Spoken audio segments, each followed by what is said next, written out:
Hi, everybody. I hope you're having a great day. Happy holidays.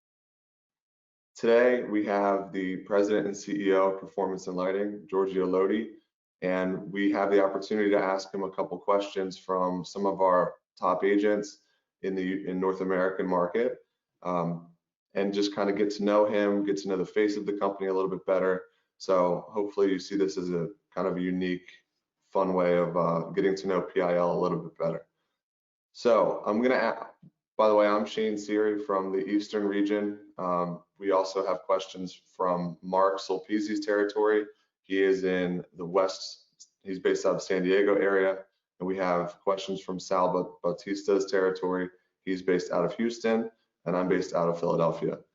So first, hi Giorgio, how are you? Hi Shane, nice to see you again. Long time. We'll just hop into this. We'll keep it short and sweet, pretty casual.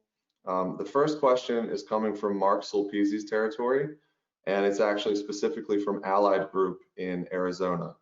And the question from one of their salespeople is, customers are always impressed by the heavy-duty architectural glass on your exterior fixtures. Would you please walk us through the fabrication process and tell us a little bit about what makes your glass so special? Yeah, I'm not sure if everybody knows that Performance in Lighting is a spin-off of a glass factory that was founded by my great-grandfather, I think at the beginning of the 20th century, in Torino, long time ago. So this is why we still use our glasses in our fixtures, because glass is basically the DNA where we started from.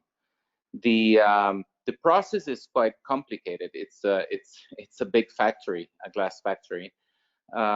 We usually start from very white sands. There's a few caves around the world, sand mines around the world that have 100% iron-free sand. So you would see that the sand is as white as Maldive Island sand, basically. So then you melt the sand in a furnace, and then you get the melt glass. We basically design our own molds. So every mold is, for every glass fixture, is designed internally, and it's proprietary. So basically, we own the technology of producing and designing and producing the glass pieces that we do.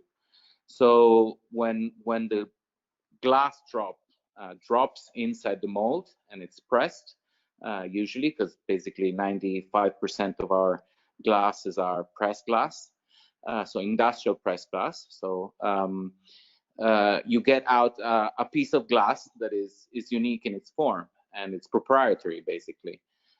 There's a long process of checking if it's completely flowless, bubbleless, crystal clear, the color of the glass. So there's a huge quality process because in a way the glass industry is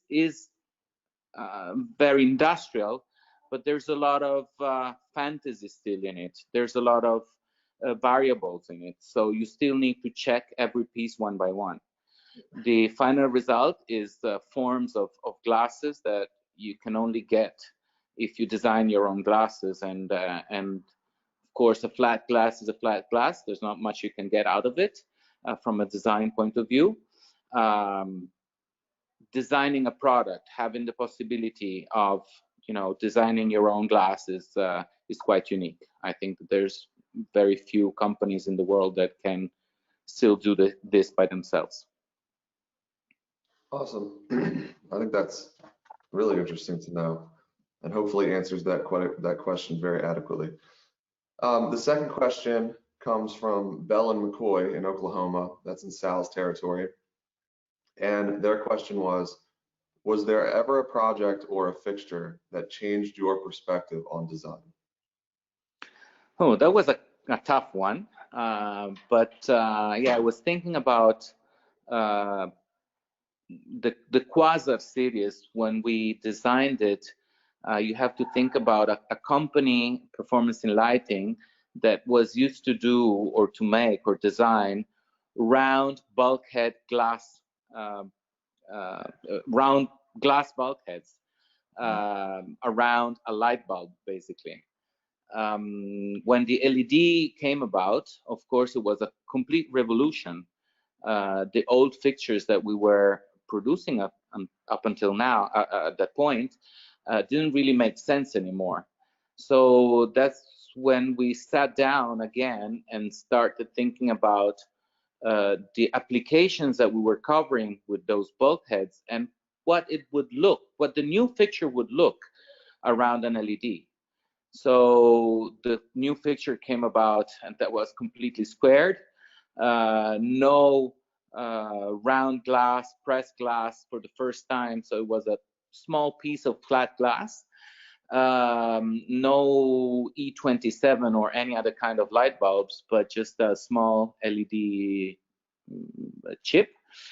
So it was a revolution in a way. No diffuse light, but light either only up or down. So it was a revolution. And the revolution, as I always say, was especially because we needed to come up with a fixture that was not only useful, but also very simple to use. So that's where the series came about, and it's always very difficult to design something that is minimal or simple, and with simple uses, other than designing more complicated things that you can work around with your fantasy if you need to. In that case, we needed to keep it really to the minimum. So that's how the Quasar was born. And which, by the way, is still one of our best-selling series. Around the world, not Yeah, only in the US, around the world, yes. Right. Awesome. So our last question is from my territory. They from Alliance Lighting, and they are basically cover the Washington, D.C. metro area, so Virginia, Baltimore, and D.C. And their question is there anything you wish you had learned earlier about the lighting industry? There's a lot of things, but I wanted to think about one thing. And my mind goes back to probably was 2017 or 2016 when the LED came about. And I remember those couple of beginning 2 years of having this new technology and really not knowing what to do with it. It seemed at that point that you had to take your own catalog on the product that you had designed in a lifetime and just throw them away and start all over again. So at that time, I remember that we first decided to convert what was existing. So we came about with bulkheads with a chip on board inside or an LED board, but it really didn't make sense. So I think that after about a year, we decided basically to redesign completely the catalog, and it was a complicated time. I think that all the producers had a big question mark in their own mind, saying, "Will we ever be able to recover the investment of converting completely the company to basically an electronics company, if you want, without really knowing what this new LED market was?" So now, of course, now we know that LED has completely taken the place of any other kind of light source, basically. We just came out with a super floodlight for Stadia that is completely LED. So the revolution is completed at this point. So if I go back to those years, had I known this, I think I would have had less sleepless nights, probably, and probably I would have enjoyed it more. It was a year of question marks and big questions in our mind, but then it really brought a new possibility to a company. I wish that I had enjoyed it more in general, but the first year was tough. Yeah, I can imagine. basically throwing out everything you ever knew and starting over, like you said, sort of as an electronics manufacturer at that point. Um, because you're talking about little drivers and transformers and computer chips, essentially. Yeah. You probably also had to rethink how to really gasket fixtures because LEDs really don't like to get moist or wet, right? So there's probably a Yeah, lot. it's completely different components. It's completely different design and forms, as we said before. We went from round to square. Right, Um, it was completely new way of selling. So a lot of salespeople had a hard time in learning a new technology. It was a completely new way of producing these pictures because the logistics changed completely from very simple components to components that were essentially brought, for example, from the Far East in many cases. So it was many people actually didn't make it. If I think of some people that really didn't understand the importance and the importance of the change at that time, and right, still thought that they could sell or they could make fixtures like they used to do, or like they did for 20 or plus or 30 years before that. So it was a big revolution. For example, another kind of revolution is the fastness of the speed of um, the marketing production and the product life cycle, because the technology goes much faster than before.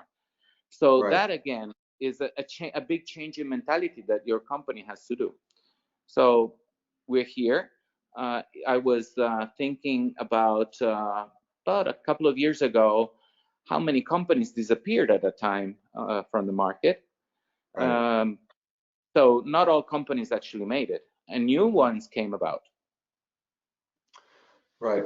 Well, I think I speak for the whole company on the North American side of things. We are super thankful for you, for the brand. A lot of our agent partners, I would say all of them, love performance and lighting, or we're also fondly known as PIL. Um, I know we have a couple different products coming out next year that people can look forward to. 2020 was a rough year, but we made it through, and not in any small part due to our awesome supportive agency partners in North America and from the team and the factory and you and engineers and marketing and everybody on the Italian and European and worldwide side of things. So thank you. Thank you for giving us some time, letting us get to know you and some of the story, some of the history of the brand. And here's to 21 being a really prosperous and healthy and more celebratory year. You know, a lot of us didn't have Christmas parties or anything. So it feels like there's no real end to this year. It's just melding into the next year. But hopefully it'll be better for everybody and everybody stays healthy. And thank you very much, Giorgio, for your time. Thank you, Shane. It has been a tough year. Many things have changed also here in Italy. I think that one thing I can say is that you guys over there have been more advanced compared to Europe in the products that you were introducing to the market. We kind of introduced in the US only, the most technological, most architectural products. Here in Europe, we still had some wholesaler products, for example. Well, I can say that this transformation that the COVID has brought us has really transformed the company as well. We are basically working only on projects nowadays, even in Europe, as you're doing here as you're doing in the US. So once again, another revolution. I really think and hope that 2021 will be easier and that everybody will be safe and out of this situation. Right. Thank you, Well, Shane. here's to hoping. Thank you, Giorgio. I appreciate Say it. hi to all the team over there. I will. Thank you very much.